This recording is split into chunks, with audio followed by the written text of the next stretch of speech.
자, 교재 42페이지 펴주시고, 그리고 이제 마무리 지을게요. 현금 및 현금성 자산의 마무리 시간. 자, 그리고 이제 오늘 과제가 있을 겁니다.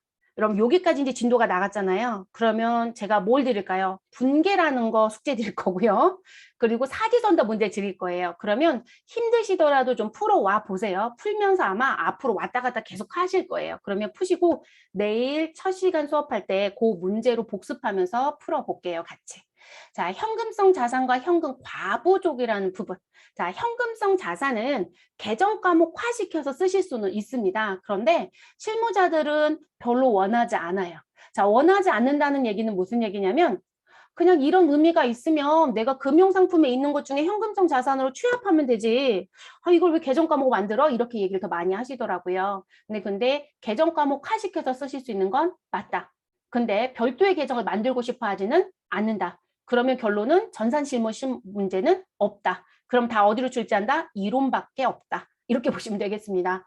자, 현금성 자산이라고 분류하고 있는 아이들은요. 이런 의미를 갖고 있습니다. 자, 현금 전환이 일단 용이하다. 근데 현금 전환을 할 때 별도의 현금 전환에 들어가는 비용이 발생할 수 있잖아요. 근데 그 비용이 크게 발생되는 게 없더라. 또는 별도 비용 없이도 다 현금 전환이 가능하더라. 자, 그런 성격을 갖고 있고, 그리고 우리 지금 현재 내가 가지고 있는 요 채권의 성격을 갖고 있는 부분을 들어가서 봤더니, 자, 이자율이 바뀌는 부분에 대한 변동이 별로 영향을 주지 않더라. 자, 이자율 변동이 영향을 준다는 건 가치의 증감 변화가 있다는 얘기거든요. 근데 그 부분이 실질적으로 큰 영향을 주지 않더라. 중요하지 않더라. 라고 얘기합니다. 그걸 아주 간단하게 얘기하면 이자율 변동에 따른 가치 변동의 위험이 중요하지 않은 것에 대한 부분이 현금성 자산에 들어올 수 있다라고 얘기하고요.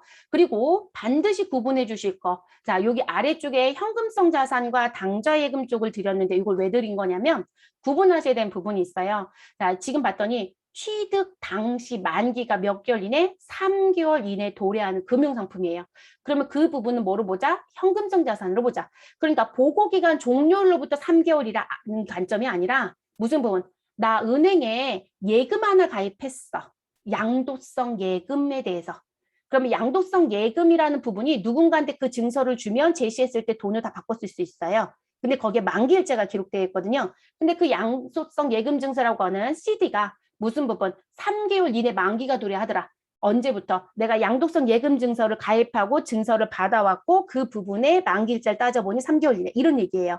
그러니까 12월 31일이라는 보고기간 종료일부터 3개월을 카운트하는 게 아니라 내가 은행에 가서 예금을 가입하거나 또는 금융상품을 사왔다라고 하면 그 날짜로부터 3개월을 카운트하는 거예요.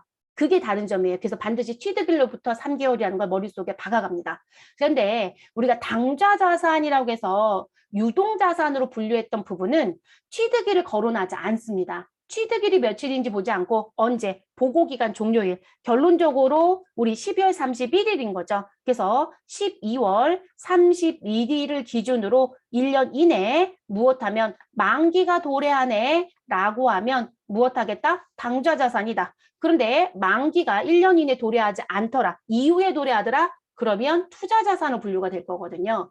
그래서 우리가 당좌자산으로 분류하는 이게 대체적으로 금융상품들 대부분 여기에 다 들어와요. 그 금융상품을 구분할 때 당좌자산에 들어오는 부분은 보고기간 종료일인 12월 31일을 가지고 카운트하는 거고 그리고 현금성 자산으로 분류하는 이 현금성 자산도 당좌자산에 들어오는 건 맞아요. 그런데 그 안에 다시 현금성 자산이 따로 있는 거잖아요. 이 부분은 누구이다? 취득일을 기준으로 3개월을 카운트한다예요. 이 부분 구분해야 합니다. 그래서 구분해 주셔야 되고요. 그래서 요 3개월 이내라는 걸 조금 더 세부적으로 얘기하면 취득 당시 만기가 3개월 이내에 도래하는 채권이라든지 또는 RP라고 하는 금융상품의 약칭이죠. 환매체가 있었다라고 하면 이 환매체 같은 경우 3개월 이내에 다시 환매 조건이 붙어 있어야 되겠죠. 그런 부분들은 우리 현금성 자산을 분류할 수 있다. 자, 취득 당시 상환일까지의 기간이 몇 개월, 3개월 이내인 상환 우선주를 가지고 있었다라면 그 부분도 현금성 자산으로 분류할 수 있다. 그리고 여기서 왜 취득 당시 만기가 3개월 이내다라고 하는 부분을 주냐면요.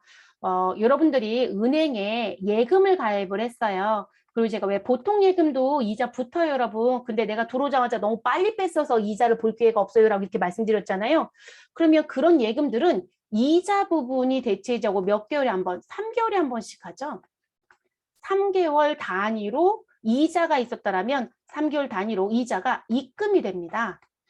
자, 그럼 왜 3개월이라는 거죠? 우리가 일반적으로 이 이자의 변동 또는 가치 변동을 따져보니까 3개월 이내는 큰 변동이 없어요. 그래서 그 3개월의 용어가 있는 부분이에요. 그래서 은행에서도 이자율을 비교해보면 이게 이제 또 하나 주의 쉬운 점은 우리 왜 그 대출 받으면 이자가 몇 %라는 게 보인단 말이에요. 변동금리니까. 그러면 변동금리의 대출의 이자가 바뀔 때요. 1월 달이 5%였다. 2월 달도 5%이고 우리 3월 달도 대부분 5%예요. 근데 4월 달에는 변동이 있었다라면 5%가 아니라 4.7%, 4.9%, 5.1% 이렇게 바뀌어요. 그러니까 그게 한동안은 무엇하더라? 같다라는 표현을 움직이더라는 거죠. 그 단위가 3개월이에요. 그래서 여기서도 3개월이라는 관점을 그렇게 가져가는 부분입니다. 그래서 그런 부분의 성격을 띈 걸 우리는 뭐로 부르자? 현금성 자산이라고 부르자. 라고 얘기하는 부분입니다. 자, 노란색으로 표시해드린 부분 기억해 주셔야 되겠죠. 요게 시험에서 나오는 부분.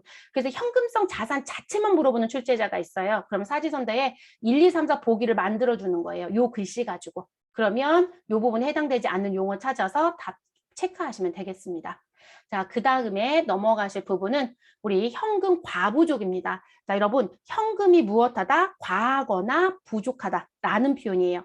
그러면 이 현금이라고 하는 부분은 우리 앞에서 시제라고 얘기했던 부분이 있었죠, 여러분. 네, 그 부분과 관련된 부분. 그럼 제가 앞에서 이 시제 얘기할 때 뭐라고 했었냐면 내가 갖고 있는 실제 돈이 있을 것이다. 그 돈은 장부에 보여지는 돈과 비교해서 무엇 해야 된다? 일치해야 된다. 만약에 얘가 불일치하더라라고 하면 저는 퇴근이라는 걸 할 수 있다 없다? 없다라고 보는 게 맞다라고 말씀드렸죠. 은행은 아예 퇴근 안 시켜요, 여러분. 그래서 은행에 근무하신 분이 아니 왜냐면 내가 지금 현재 갖고 있는 시지통에 다 마감을 했는데 10원이 벼 라고 얘기합니다. 제일 골치 아파요. 왜냐면 여러분 금액이 큰 건 금방 찾아요, 오히려. 근데 금액이 작은 건 더 찾기가 힘들거든요. 그러면 우리가 일반적으로 생각할 때 10원 작은 돈이니까 내 지갑에서 열어서 10원을 넣어주면 될 거라고 생각하잖아요. 안 돼요. 네, 그게 규정상 그걸 못하게 되어 있습니다. 그럼 이 사람은 이 10원이 해결이 될 때까지 퇴근을 못 한다고요. 그냥 쉽게 생각하시면. 일반 기업은 내가 실질적으로 돈이 차이가 생겼다? 누구한테 얘기할까요? 대부분 안 하고 싶어 하죠. 나의 문제가 있다라고 보는 거잖아요. 내가 지금 하고 있는 업무 중에 하나잖아요. 그럼 나한테 질책 사유가 될 수 있는 거죠. 그러니까 얘기를 안 하고 혼자서 속으로 끙끙 앓습니다. 돈이 넘치는 건 왜 돈이 남지? 이러면서 보겠지만 돈이 부족하면 찾으러 다녀야 되잖아요. 근데 누구한테 섣불리 얘기하기가 어렵죠. 그 부분 때문에 상당히 어려운 부분. 그래서 실제 금액이랑 장부의 금액이 차이가 나는 경우들이 있더라. 그러면 일단 원인을 찾을 때까지는 차이가 난다라는 표시를 내줘야 되잖아요. 그래서 그때 사용하는 부분이 현금이 무엇하다, 넘치거나 과하다 또는 부족하다라는 표현으로 쓰는 계정 과목입니다. 그래서 난 부분. 그러면 물어볼게요. 여러분은 현금 과부족을 장부에 표시할 의사가 있으신가요? 없으실걸요? 없어요, 여러분. 아무도 얘기하지 않아요. 그러니까 지금 배우신 현금 과부족은 자격증에서는 미친 듯이 출제를 합니다. 그리고 회계 1급까지 난 취득했다? 현금 과부족 본 적 없다? 말 안 되는 얘기세요. 이거 반드시 나오는 문제거든요. 네, 어디까지? 세무급수도 내는 문제니까. 그런데 실무자들 현금 과부족 얘기하면 다 웃습니다. 누가 저걸 장부에 미친 거 아니야? 이렇게 얘기합니다. 왜냐면 돈이 비거나 돈이 넘친다고 내가 표시내는 거라고 했잖아요. 아무도 얘기하지 않아요. 절대 하지 않습니다. 그래서 자격증은 배우는 거고 업무는 장부에 등장시키지 않는다. 다만 여러분은 꼭 맞춰야 된다는 걸 머릿속에 갖고 가시면 되겠습니다. 마음속으로 다짐하고 가셔야죠. 그래서 난 부분. 그러니까 자격증 시험 문제니까 패스하고 갈 수는 없어요. 그래서 난 부분. 그래서 장부의 금액과 실제 금액이 불일치할 때 우리 무엇하는 거 처리하는 계정 과목. 그런데 얘는 뒤에 가서 반드시 무엇 해야 된다? 정리해야 돼요. 그래서 일시적으로 쓰는 임시 계정이다라고 얘기합니다. 자, 그럼 우리 복습할까요, 여러분? 자, 임시 계정 얘기가 나왔네요. 제가 임시 계정 외우시라는 거 있었어요. 그쵸? 그럼 지금 첫 스타트로 누가 들어왔다? 현금이 과하거나 부족하다. 자, 그리고 당좌 자산에서 배울 겁니다. 누가 있다? 출장 간 직원한테 돈을 주었는데 이놈의 직원이 아직도 돌아오지 않았다. 지급은 하였으나 여부교통비가 얼마인지 접대비가 얼마인지 알 수 없다. 가지급금. 자, 가지급금이 있으면 누구도 있어야 돼요, 여러분. 돈은 받아왔으나 무슨 돈인지 알 수가 없다. 가수금이라는 게 있어야 되죠. 자, 그리고 여기 하나 더 추가하시라고 했어요. 대표이사가 회사 돈을 야금야금 가져간다. 법인은 안 된다고 했어요. 그런데 개인은 먹고 살아야 되죠 라고 말씀을 드렸어요. 자, 그때 뭐라고 얘기한다? 인출해 갔다라고 하는 인출금을 썼다가 결산할 때 자본하고 정리한다라고 하는 부분. 그래서 우리가 임시계정 또는 비망계정이라는 식의 표현으로 쓰는 계정 과목은 현금 과부조, 가지급금, 가수금, 인출금이 있다라고 알아두시는 게 좋겠습니다. 이거 제가 왜 강조하냐면 이 임시계정은 제가 결산이 끝났습니다. 그러면 결산이 완료되어 있다라고 얘기합니다. 그리고 모든 계정을 보여주는 표가 뭐죠, 여러분? 자산부채, 자본, 수익, 비용 다 보여주는 표? 합계잔액 시산표. 그쵸, 여러분? 자, 합계잔액 시산표에는 우리 가운데에 뭐가 있었어요, 여러분? 합계잔액 시산표 이렇게 보여드렸을 때 여기 가운데에 계정 과목이 보이잖아요. 그러니까 여기는 보이는 게 맞아요. 이름표는. 그런데 여기 정리가 다 끝나면 이 부분은 자산부채 자본은 어디로 갈 것이고 재무 상태표로 갈 것이고 자 수익과 비용은 어디로 갈 것이고 손익계산서로 갔겠죠. 그러면 재무 상태표에 결산이 다 끝났어요. 재무 상태표에 우리 현금 과부족이 보이고 가지급금이 보이고 가수금이 보이고 인출금이 보이더라. 자, 저는 결산을 완료를 잘했다 못했다? 못했다예요. 절대로 결산이 끝난 재무제표에 이게 있으면 안 돼요. 그래서 임시계정이라고 하는 거고 얘는 언젠간 무엇 해야 된다? 없애야 되는 거예요. 없애야 되는 부분. 그래서 이 계정 4가지 기억하셔야 되는 부분입니다. 자, 그러면 이게 회계기간인 1월 1일부터 12월 31일 사이에 우리 사건이 생기겠죠, 여러분? 그래서 우리는 1월 1일부터 12월 31일 사이에 무슨 부분? 지금 금액이 불일치하다라는 현금 과부족이 발생이 되더라. 그러면 우린 뭐라고 생각하면 될까요? 기중에 생긴 사건이요? 이렇게 봅니다. 왜냐면 현금 과부족도 여러분 기중에 발견을 했을 때와 기말인, 이런 기말은 무조건 12월 31일이에요. 12월 31일에 발견을 했을 때 처리 방법이 좀 달라요. 그것 때문에 구분을 하시는 게 좋겠습니다. 자, 그렇다면 자, 현금 과부족이 우리 현금이 부족하거나 또는 과잉이 기중에 발견이 됐었다라면 여기 1번은 여러분 기중인 거예요. 자, 기중에 발견이 됐다라면 일단은 원인을 모르니까 우리가 불일치가 있었다라고 하고 원인 찾기를 하러 가야 되잖아요. 그럼 무엇 하셔라. 원인이 아직 밝혀지지 않았으니까 현금 과부족이라는 것으로 처리를 해놔라. 그리고 나서 무슨 부분? 원인이 밝혀지게 되면 우리 현금 과부족을 무엇하면 된다? 해당 계정으로 대체하면 된다. 자, 결론적으로 반대편으로 보내서 없애주시면 됩니다. 이런 얘기가 되겠죠, 여러분. 자, 그리고 나서 내가 지금 현재 11월 25일 날 과부족을 우리 발견을 하였다라고 얘기합니다. 그리고 내가 열심히 노력을 합니다. 언제까지? 결산하는 12월 31일까지. 자, 12월 30일까지 열심히 노력을 했는데도 불구하고 무슨 부분? 원인을 못 찾았대요. 이 불일치에 대한 사유를 찾지 못했다. 결론적으로 나는 12월 31일 상황에서 보니 원인이 불명이다 라고 얘기를 하더라는 거예요. 찾지 못했다. 자, 요게 두 번째 얘기예요. 그러면 우리는 어떻게 할 거냐? 알 수 없다라고 하면 제가 분명히 4개를 기억해야 되는 게 장부에는 절대 있으면 안 됩니다. 장부에 있으면 안 된다는 얘기는 어디에 있으면 안 된다? 재무 상태표에 있으면 안 된다는 얘기거든요. 그러면 얘를 정리하라는 얘기잖아요. 그래서 이렇게 얘기를 합니다. 현금이 부족한 부분은 돈이 밖으로 나간 사건이기 때문에 회사가 손해가 발생이 된 것이다. 그래서 현금 부족액에 대한 부분은 무엇으로? 잡손실인 영업의 비용으로 기재해서 끝내고 자, 근데 현금이 부족한 게 아니라 더 많더라. 과다하더라. 과잉이더라. 그러면 회사에 돈이 들어왔는데 돈이 왜 들어왔는지 모른다는 얘기죠? 그럼 그 돈만큼 우리가 쓸 수 있는 거니까 이익이 생긴 거죠. 그래서 영업의 수익에 있는 자비익을 써서 정리해라라고 얘기합니다. 그럼 여러분 잡손실은 비용이니까 비용의 발생은 어느 변? 차변. 자, 우리 자비익은 수익이니까 수익의 발생은 어느 변? 대변이잖아요. 그러면 차변과 대변을 먼저 쓰고 상대편에 누구 써주시면 된다? 현금 과부족 쓰시면 돼요. 그래서 우리가 그렇게 움직이는 부분입니다. 그래서 기중의 회계 처리하실 때는 실제 잔액이 장부 잔액보다 부족하다라는 가정을 세웠다라면 우리 현금 과부족을 차변에 쓰시고 지금 현금이 부족하다고 했으니까 현금이 나가서 부족했겠죠. 그래서 대변에 현금을 쓰는 것으로 정리가 되는 거예요. 그럼 이거는 따로 또 하나 보여드릴 부분이 있어요. 그거 보여드릴 거고요. 그래서 이렇게 교재에 수록되어 있는 부분 그 부분이고 자 그리고 제가 기중사건하고 누구를 구분해달라고 했어요? 결산 때 발견하는 거, 기말에 발견하는 거 무엇 해달라? 구분해달라고 얘기했어요. 그럼 기말 때는 어떻게 할 거냐?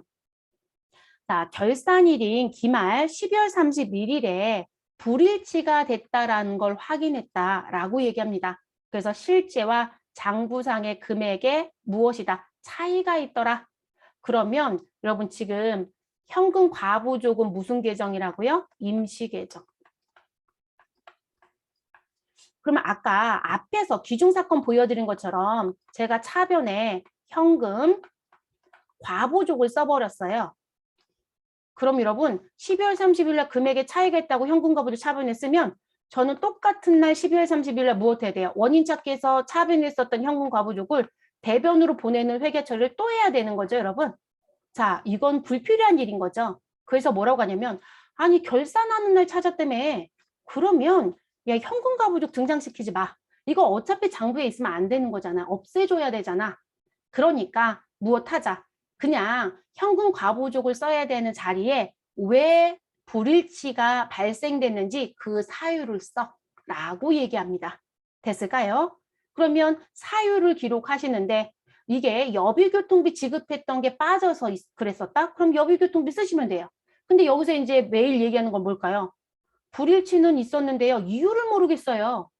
발견을 못했다는 얘기인 거죠. 그쵸? 그래서 우리가 지금 현재 이 사유를 발견하지 못했다. 그러니까 이런 불일치를 발견했다는 얘기가 아니고요. 사유, 원인을 못 찾았다는 거예요. 그래서 원인을 못 찾았다라면 우리 원인 불명이더라 라고 하게 되면 우린 무엇 해야 된다? 그냥 곧바로 잡손실 쓰고 곧바로 잡이익 써서 끝내버려. 이렇게 얘기를 합니다. 이해되셨을까요? 그래서 우리가 12월 31일자에 지금 불일치가 발견이 됐다라면 사유 찾기는 하겠지만 그 사유를 무엇했다라면 찾지 못했다라고 하면 우리 무엇한다? 우리 현금 과부족을 쓰는 게 아니라 과부족을 쓰면 다시 현금 과부족 없애는 분개를 할 수밖에 없으니까 그냥 곧바로 잡손실 또는 잡이익을 쓰고 끝내라. 그래서 실제 잔액이 장부 잔액보다 실제 부족하다라면 장부가 더 큰 거죠. 그렇다면 우리는 현금 과부족이라고 써야 되는 자리에 원인이 불명이라면 그냥 잡손실 쓰고 끝. 그러니까 이 문제가 나오면 자꾸 현금 과부족을 쓰고 나오는 분들이 계세요. 그리고 또 이제 이게 암기를 하다 보니까 현금 과부족을 써야 되는 자리에 현금 과부족이 원인을 찾아서 없어졌대요. 그럼 현금 과부족이 원래 장부에 있었다는 얘기잖아요. 그럼 없애야 되니까 상대편으로 보내고 원인이 뭔지를 써주시면 되는데 거기 가서 또 현금 과부족을 쓰고 계세요. 이상한 걸 쓰고 계시는 거죠. 그래서 기중에 발견했던 걸 없애는 건지 발견한 걸 처리하는 건지 아니면 결산할 때 발견했는데 내용을 못 찾았다고 하는 건지 반드시 정리하셔서 회계 처리하셔야 되는 부분이세요. 그러니까 맹목적으로 외우시는 게 답이 되지는 않아요. 그리고 제가 이제 이런 얘기는 해드려요. 무슨 부분? 지금 현재 여기 두 개로 나눠드렸잖아요, 여러분. 자, 나눠드렸다는 얘기는 뭐냐면 자, 기중에 원인에 대한 부분은 아직 못 찾았지만 발견을 했다라면 현금 과부족을 처리하고 원인을 찾으면 해당 계정으로 보내주시고 그런데도 불구하고 결산할 때까지 원인을 못 찾으면 우리는 잡손실 내지는 잡이익으로 처리하라고 했었잖아요. 그럼 시험 문제는 누구를? 자, 요 문제를 낼 수도 있고 이 문제를 낼 수도 있고 이 문제를 낼 수도 있겠죠? 그렇죠, 여러분? 그런데 지금 문제를 낼 수 있는 방법이 세 가지라는 얘기잖아요. 그러면 여기를 첫 번째라고 얘기를 해볼게요. 첫 번째 문제가 나올 땐 뭐라고 낼까요, 여러분? 실제는 얼마이고 장부는 얼마인데 무슨 부분? 금액이 일치하지 않더라. 이렇게 내겠죠? 그러면 현금 과부족이 등장할 수밖에 없는 거예요. 그러면 이 부분을 두 번째 사건, 세 번째 사건으로 자, 두 번째와 세 번째 부분의 문제를 낼 때는 시작하는 지문에 뭐가 써 있다? 기중에 내가 뭐가 있었다? 현금 과부족이 무엇하여? 과부족이 발생하여 이렇게 시작을 해요. 그럼 결론적으로 기중에 현금 과부족이 발생하여 그 부분에 대해서 무엇하였다? 원일 찾기를 했다라고 얘기를 할 거예요. 그러면 장부에 현금 과부족이 있는 거예요, 여러분. 그래서 지금 요 문제가 출제가 되게 되면 여러분들이 현금 과부족 처리했던 걸 없애는 문제인지 아닌지 내가 확인하고 싶다, 헷갈린다 라고 하시면 어디에 가셔라? 합계잔액 시산표에 갑니다. 그리고 합계잔액 시산표에 가면 어느 구간에 우리 자산 그리고 당좌자산 구간이겠죠. 그래서 합계잔액 시산표에 가면 우리가 계정 과목이라는 글씨가 있겠죠, 여러분. 그래서 계정 과목에 가서 봤더니 누가 떡 버티고 있을 것이다. 현금 과부족이 벌써 기록되어 있을 겁니다. 그럼 현금 과부족이 차변에 기록되어 있다. 그럼 어느 변으로 보내요? 대변으로 보내면 되겠죠? 대변에 기록되어 있다. 그럼 어느 변으로 보내요? 차변으로 보내면 되겠죠? 그러면 차변과 대변이 결정이 끝났으니까 반대편만 정리하면 되잖아요. 그렇게 하는 것도 하나의 팁이에요. 이거 많이들 헷갈려 하세요. 그래서 우리 실적으로 기존 사건이 벌써 회계 처리가 된 문제는 지문에 벌써 현금 과부족 처리했어 안 했어라는 글씨가 어딘가에 등장을 시켜요. 그리고 기존 사업연도 중간에 이런 일이 있었다라는 표현이 들어오거나 그럼 벌써 했다라는 얘기거든요. 그럼 없애는 분계를 물어보는 거예요. 그리고 그거 확인할 때 프로그램에서는 합계잔액 시산표에 가면 무엇할 수 있다? 확인할 수 있다. 그래서 잔액을 0 만들게 하는 거예요. 잔액 0 만들게 하는 거. 결산 때 하실 일은. 그래서 그렇게 확인해서 없애줘야 되는 부분입니다. 그래서 이건 다시 한번 말씀드리지만 저희가 자격증 때문에 알려드리는 거고 현업에서는 업무적으로는 당연히 맞춰보는 게 맞아요. 그런데 아무도 장부에 현금 과부족 계정 과목을 등장시키지 않아요. 네, 절대 하려고 하지 않습니다. 내가 지금 문제가 있다라고 표현하는 건데 누가 그 일을 등장시키겠어요? 하지 않고요. 자, 그러면 이제 요 두 개를 좀 비교하면서 가서 볼게요. 요거는 이해를 조금 더 도와드려야 될 것 같아서 보여드린 부분. 자, 현금 과부족을 맞춰라. 라고 하게 되면 우리는 누구를 기준으로 맞추는 게 원칙이다? 실제 금액입니다. 장부 금액이 아니라 실제를 기준으로 맞춥니다. 그래서 반드시 실제가 뭐가 된다? 기준이 된다. 이렇게 기억합니다. 실제가 기준. 자, 그럼 지금 장부상의 현금은 얼마이고요? 우리 12,000원이에요. 근데 실제 현금은 얼마에다? 11,000원이에요. 그럼 금액을 증가시켜 주셔야 돼요? 감소시켜 주셔야 돼요? 여러분, 제가 조금 전에 누구를 기준으로 맞춰주셔라? 실제 금액을 기준으로 맞춰주시라. 그러니까 여러분들이 현금 출납장을 열어봤더니 프로그램에 현금 출납장이 있을 거잖아요. 그러면 현금 출납장이라고 하는 장부를 열어보니 장부상의 잔액이 12,000원으로 보인다는 거예요. 그런데 내가 돈을 세보니까 2,000원이 비다는 얘기인 거고요. 그러면 실제 장부 금액을 실제인 10,000원으로 맞춰주라는 거예요. 그러면 우리는 감소시켜야 돼요? 증가시켜야 돼요? 여러분, 장부가 더 크잖아요. 2,000원 안 썼다고 표현이 되어 있는 거잖아요. 우린 사용했다고 써야 되니까 내가 가지고 있는 현금으로 맞춰주셔야 되니까 현금을 무엇 해주자? 감소시켜 주셔야 되겠죠. 그럼 여러분 현금을 감소시켜야 되니까 우린 어느 변에 2,000원을 써주셔야 될까요? 현금을 감소하려면 대변에 기록하셔야 되겠죠. 자, 이렇게 맞춰주시는 부분 됐을까요? 그래서 그 부분에 회계 처리를 해주시면 아이고 이걸 왜 지웠을까요, 여러분? 해주시면 됩니다. 그럼 기중에 요 사건이 발견이 되어 있으시면 우린 대변에 현금 나가게끔 처리해 주시고 감소시키려고 했으니까 그리고 차변에 뭐라고 쓰자? 현금 과부족이라고 쓰자. 이렇게 움직이는 부분이에요. 그래서 이렇게 움직이는 거고요. 자, 그리고 나서 열심히 2,000원 차이 나는 것만큼 저는 무엇했을 것이다. 찾기를 하고 있었겠죠. 그래서 원인을 찾았다라면 해결이 되겠지만 원인을 언제까지? 기말까지 가서도 찾지 못했더라. 자, 그러면 기말에 가서도 원인을 못 찾았다라고 하면 우리 이 현금 과부족은 임시 계정이기 때문에 어디에 재무상태표에 있으면 된다 안 된다? 안 된다고 했잖아요. 그러면 이 부분을 무엇 하셔야 돼요? 없애야 되겠죠. 결론적으로 0 만들기를 해야 되겠네요. 그러면 차변에 있었던 현금 과부족 2,000원을 어느 변으로 보내서 대변으로 보내서 없애주시면 되는 거죠. 그러면 상계 처리해 주시면 되겠네요.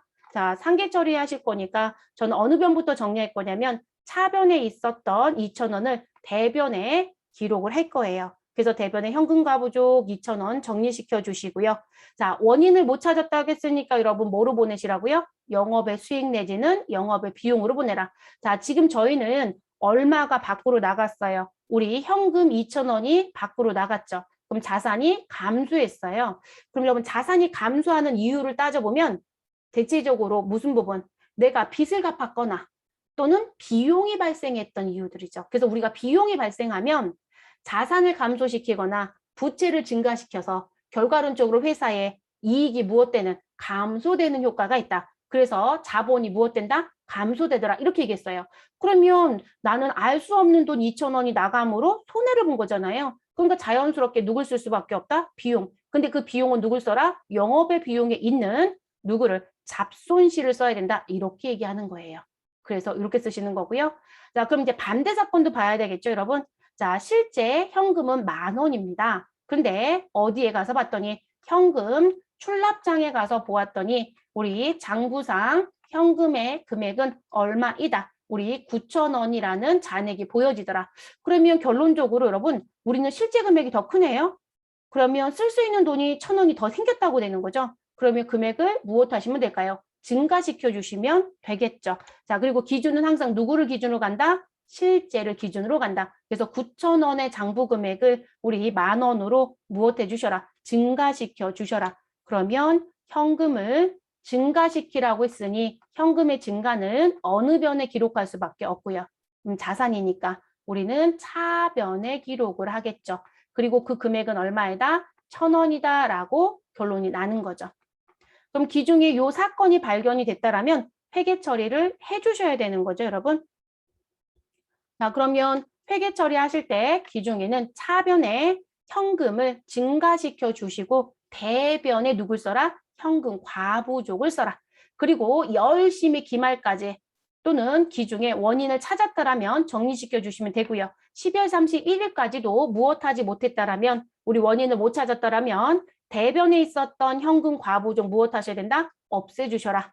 그쵸? 원인 못 찾으면. 그럼 대변에 있었던 현금 과부족은 어느 변으로 보내고 차변으로 보내서 상계하시고 자 그리고 내 수중에 자산이 1,000원이 들어왔습니다. 그럼 여러분 자산이 증가되는 원인을 찾아보면 대체적으로 무슨 부분? 우리 수익이 발생하면 자산이 증가하더라 감소하더라? 대표적으로 자산이 증가하는 효과가 있죠. 그러니까 수익으로 처리하면 된다라는 얘기죠. 다만 이건 사업성은 없는 거죠. 그러니까 사업과 관련이 없으니까 영업의 수익에 있는 누굴 쓰시고 끝내라? 자비익을 쓰시고 끝내라. 이렇게 정리가 되는 거예요. 됐을까요? 그래서 마무리. 그러면 이렇게 정리해서 끝내주시면 되는 거고 그리고 다시 한번 말씀을 드리지만 중간에 원인을 찾았더라면 기말에 가서 잡손실 자비까지 끌고 다닐 이유가 있을까요? 없을까요? 없어요, 여러분. 네, 원인을 찾았더라면 끌고 다닐 이유가 없죠. 원인을 못 찾았기 때문에 원인이 불명이기 때문에 이걸 하고 있는 거죠. 그래서 기말 이전 또는 기말에 원인이 밝혀졌다라고 하면 현금 과부족을 없애는 건 맞지만 우리 자비익 쓰는 자리에 뭐라고 쓴다. 우리 이 부분은 미리 받은 계약금이었다. 그럼 선수금 쓰고 나는 이게 여비교통비였다. 그럼 여비교통비 쓰시고 이런 식으로 정리가 된다는 거죠. 그래서 그렇게 마무리를 해주시면 되는 부분입니다. 됐을까요? 이게 현금 과부족이에요, 여러분. 참 열심히 내는 문제예요. 왜 이렇게 열심히 내는지 저는 잘 모르겠어요. 그러니까 제가 실무 경험이 없다라면 그냥 가르치고 끝나겠지만 실무자 입장에서는 이게 왜 나오는지조차 모르겠다. 금액을 맞춰야 된다는 중요성은 있지만 이 과부족을 장부에 계상한다? 안 해요. 네, 근데 참 열심히 내주거든요. 자, 그리고 여러분 우리 팁박스 가볼게요. 팁박스 보시면 뭐가 나와져 있냐면 자, 우리 통합계정과에 대한 얘기가 등장이 되어 있을 거예요. 그래서 우리가 실제 업무를 하실 때 실무상으로는 현금이라고 회계 처리하고 보통 예금이라고 회계 처리하고 외화 예금이라고 처리하고 뭐 당좌 예금, 현금성 자산 자 각각의 별도의 계정 과목으로 회계 처리하는 게 맞아요. 그런데 외부에 무엇되는 거 보여지는 거 그럼 외부의 보고용 또는 제출용 자 그들은 어떻게 보여진다? 묶어서 보여진다. 그래서 외부 보고용 재무상태표에는 우리 현금 얼마라고 보여지는 게 아니라 현금 및 현금성 자산이라는 계정으로 통합해서 표시가 되어집니다. 그래서 우리가 프로그램에 들어가면 이렇게 보여지죠. 과목별이라고 하는 부분에 또는 관용이라는 글씨가 들어올 수도 있고요. 이렇게 제출용이라는 부분이 있고 표준용이라는 게 있어요, 여러분. 그러면 과목별이라고 하는 부분은 일종의 관리 목적으로 쓰는 부분입니다. 관리 목적. 그러니까 관리 목적으로 쓰는 건 현금 얼마, 보통 예금 얼마, 외화 예금 얼마 이렇게 보여준다는 거죠. 근데 외부에 무엇되는 거, 보고되는 거. 자, 그러면 그 부분은 제출용이라는 탭에서 확인이 됩니다. 그럼 제출용 탭에 갔더니 자산은 유동자산이 있고 그리고 당좌자산이 있고 그 밑에 뭐가 보여요? 현금 및 현금성 자산이 이만큼 있다라고 보여지죠. 그리고 여러분 현금이 현금성 자산 다음에 누구 들어온다겠어요? 단기 투자 자산 들어온다겠죠. 그다음 매출 채권 들어온다겠고요. 그러니까 우리가 이론에서 얘기했던 게 프로그램에 다 녹아 들어가져 있는 거예요. 그러니까 그 체계가 안 맞춰지면 잘못됐다고 프로그램 개발자한테 여러분 얘기하실 수 있어야 돼요. 그것 때문에 배우시는 거예요. 그러니까 자꾸 우리가 잘못 생각하는 게 전산은 전산이고 이론은 이론이고 우리가 그러려고 배우시는 건 아닙니다. 그래서 일부분에 대한 내용은 벌써 개발자들 세팅값을 해줬다. 근데 우리가 자체 개발할 때는 그 세팅값이 제대로 안 돼 있으면 다 고쳐달라고 요구를 하셔야 돼요. 뭐 다 돈이잖아요, 여러분. 그래서 그렇게 나오는 부분이라는 거 보여드린 거예요. 그래서 나온 부분입니다. 그리고 이거 시험 문제는 어떻게 나온다고 말씀드렸죠, 여러분? 네, 시험 문제에서는 현금 및 현금성 자산이 얼마냐라고 물어보는 문제가 있어요. 그러면 제출용 탭 선택하셔서 무엇 하시면 된다? 금액을 확인하시고 AT는 사지선다로 문제 출제가 됩니다. 전산 실문제도 불구하고 그럼 1, 2, 3, 4에서 찾으시면 되고요. 전산 회계라고 하는 시험은 우리가 1억이 지금 나와져 있는 금액 2억 1,300, 25,113원이죠. 그거를 입력하는 창이 있습니다. 거기다 입력을 합니다. 우리 전산 시험 안 본다겠어요, 여러분? 세무는 보고 회계는 안 보고 AT 보자라고 했었죠, 여러분? 네, 왜냐면 제가 전산 시험 볼 거면 제가 8월 30일 날 여러분한테 문자했을 거예요. 여러분, 오늘 밤 12시가 되면 시험 접수를 시작하세요. 이렇게 했을 거거든요. 어제부터 시험 접수였잖아요. 네. 그래서 저희는 FAT 볼 거라서 시험 접수 안 했습니다. 여러분, FAT 시험 접수는 9일 날이에요. 9일 날 시험 접수입니다. 네, 제가 또 말씀드릴게요. 자, 그리고 옆에 보시면 표준 법인용이라는 게 있잖아요, 여러분. 자, 요 표준용이요. 어디에? 세무서에 제출하는 거예요, 여러분. 세무서. 자, 시험 내냐고 물어보시면 아니요. 어떤 시험도 건드는 데가 없습니다. 근데 여러분 업무에서는 결산을 했고 재무제표 작성했어요 라고 하면 반드시 누구까지 들어갔다 나온다? 표준용. 표준용 가서 여러분 할 일은 없어요. 클릭하셔서 데이터 집계하시라는 거예요. 그냥 클릭만 하시면 돼요. 이 클릭 안 하시면 표준용 재무제표가 페이퍼 출력이 안 돼요. 또는 국세청에 따라 들어가지 않아요. 그래서 반드시 표준용을 하셔야 돼요. 그래서 이걸 세무서에 법인세 신고할 때 기업회계 기준에 의해서 작성된 재무제표를 반드시 제출하게 되어 있어요. 그때 내는 게 표준용 재무제표입니다. 그렇게 가는 부분이에요. 자격증에서는 이 얘기 안 할 겁니다. 할 이유가 없어요. 네, 출제도 안 하는데요. 무슨 법인세에서도 출제를 안 하고 있는데요. 자, 예제 볼게요, 여러분. 이런 계산 문제가 출제가 돼요. 요거는 모든 급수 출제, 모든 시험 출제, 너무너무 사랑하는 시험 문제입니다. 네, 시중에 있는 회계라는 시험은 다 출제한다고 보시면 될 것 같아요. 자, 다음 자료에 의해서 결산, 재무 상태표에 표시되는 현금 및 현금성 자산은 얼마입니까? 라고 묻습니다. 그러면 여러분이 이 문제를 보자마자 기억나야 되는 건 현금 및 현금성 자산에 들어간 게 누구냐? 그러면 우리는 통화라고 불렀던 현금이 들어갈 것이다. 근데 그 현금은 통화뿐만이 아니라 통화 대용증권도 있었죠. 그리고 우리 은행에 가서 요구를 하면 곧바로 현금화 시킬 수 있다. 인출이 가능하다. 요구불 예금이 들어가고 그리고 현금성 자산이 들어간다고 얘기했었죠, 여러분. 그 세 개의 합을 내라는 거죠. 자, 그럼 지금 요구불 예금의 대표적인 게 누구이다? 우리 보통 예금과 당좌 예금이었죠, 여러분. 최소한 시험 목적상 이 두 개는 꼭 기억하시라고 했었습니다. 그래서 나온 부분. 자, 그리고 현금에서는 중요한 게 누구일 것이다? 통화, 대용, 증권이라는 걸 내가 숙지하고 들어가셔야 된다. 이 말씀을 드렸고요. 자, 그리고 현금성 자산은 누구 기억하셔라? 우리 무슨 날짜를 기준으로? 우리 보고기간 종료일이 아닙니다. 취득일 기준. 그래서 취득 일로부터 우리 만기가 몇 개월? 우리 3개월. 그래서 전 만기만 쓸게요. 그리고 3개월이 도래하는 것만 들어와야 된다. 이렇게 얘기했었죠. 그러면 당좌 예금은 대표적인 요구불 예금입니다. 들어가야 되겠네요. 보통 예금은 우리 요구불 예금에 들어가는 거 맞죠? 자, 그리고 자기압 수표는 누구에 속해 여러분? 현금이죠. 우리 통화 대용증권에 들어가는 부분이죠. 자, 양도성 예금증서 CD 나왔네, 여러분. 자, 30일 만기래요. 그럼 여러분, 이 부분은 3개월 이내 만기가 도래한다라고 해석이 되죠. 자, 그러면 이 부분도 무엇으로 들어가야 될까요? 이 부분도 우리 통화 대용, 죄송해요, 여러분. 이 부분은 현금성 자산에 들어가야 되겠죠. 그래서 현금성 자산에 들어갑니다. 자, 선일자 수표는 미래 날짜의 수표이기 때문에 우리는 이 부분은 현금 취급을 하면 된다, 안 된다? 안 된다. 그래서 우리는 무슨 취급하자? 어음 취급하자. 우리 어음은 현금 및 현금성 자산에 들어온 적 없습니다. 이해됐어요, 여러분? 그러면 이 부분은 제외되어야 되겠죠. 제외. 자, 당좌 차월은 무엇이었다? 우리 유동 부채로 분류되는 부분이라고 했었죠. 그러면 이 부분도 제외되어야 되겠네요. 그러면 여러분 우리 얼마? 25만 원 더하기 22만 원 그러면 47만 원이네요. 거기에 50만 원 더하시면 97만 원. 97만 원에 50만 원 더하면 147만 원. 됐어요, 여러분? 그러면 이렇게 해서 답을 사지선다해서 무엇 하시면 된다? 찾아주시면 되겠죠. 됐어요? 자, 그리고 이제 잘못된 문제 출제 하나 말씀을 드릴게요. 이게 세무에서 작년에 출제했었던 것 같아요. 작년? 재작년? 이제 작년인가 출제인데 무슨 문제가 나왔었냐면 이 보통예금 부분이에요. 무슨 부분? 이제 우리가 보통예금에 대해서 우리가 왜 제가 이런 얘기 했었어요. 특정연금과 예금 말씀 드릴 때 그 돈은 내가 쓰는 용도가 정해져 있고 제가 당좌예금이라는 계좌를 해지하지 않는 한 거기에 묶여있는 보증금은 내가 마음대로 쓸 수가 없다. 은행에서 빼올 수도 없다. 그래서 이가 투자자산으로 분류가 된다. 근데 보통 예금에 그런 성격을 부여시켜버린 출제자가 있었어요. 그런데 제가 볼 때는 그 이의 제기하신 분이요. 공부를 깊이 하셨나 봐요. 왜냐하면 우리가 이 시험을 보실 때 회계학 공부를 좀 깊이 하신 분들이 있고 세무사 준비하다가 도저히 안 되겠다 싶어서 자격증 따서 취업 목적으로 가신 분들도 있거든요. 그러면 고급 회계까지 했다라고 하면 그 내용을 원서에서 봤을 거라고 좀 보여지거든요. 근데 문제 이의 제기 되게 잘하신 문제예요. 근데 이 보통 예금에 그런 근저당 설정처럼 엮어 놔서 이 통장의 예금을 쓸 수 없는, 그러니까 현금 및 현금성 자산에 요금을 예금 못 들어오는 거로 다방공지를 한 거예요.